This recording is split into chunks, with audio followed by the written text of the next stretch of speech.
গাজার আল তাবিন স্কুলে নারকীয় তাণ্ডবের পর এবার নুসাইরাত শরণার্থী শিবিরে বিমান হামলা চালিয়েছে দখলদার ইসরায়েলিরা। স্থানীয় সময় শনিবার এই হামলায় শিশুসহ একই পরিবারের বেশ কয়েকজন নিহত হয়েছেন।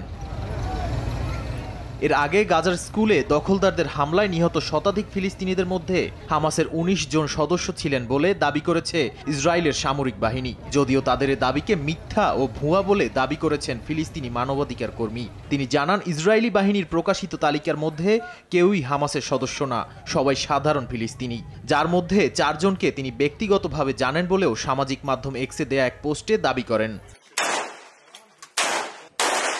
থেমে নেই ফিলিস্তিনের স্বাধীনতাকামী সংগঠন হামাসও।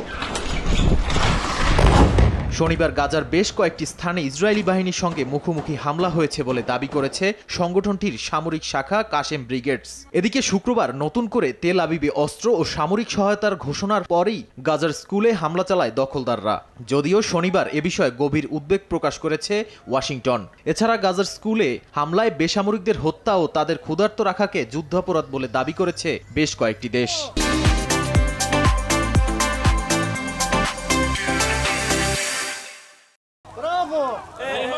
অন্যদিকে ইসরায়েলের অভ্যন্তরে বেশ কয়েকটি ড্রোন ও রকেট হামলার দাবি করেছে লেবাননের সশস্ত্র গোষ্ঠী হিজবুল্লাহ। শনিবার উত্তর ইসরায়েলের বেশ কয়েকটি শহরে ইসরায়েলি ঘাঁটি লক্ষ্য করে হামলা চালায় তারা। উপকূলীয় শহর সিডনে হামাস নেতার হত্যার জবাবে তারা এই হামলা চালাচ্ছে বলে জানান। নাদিম মারজান, সময় সংবাদ।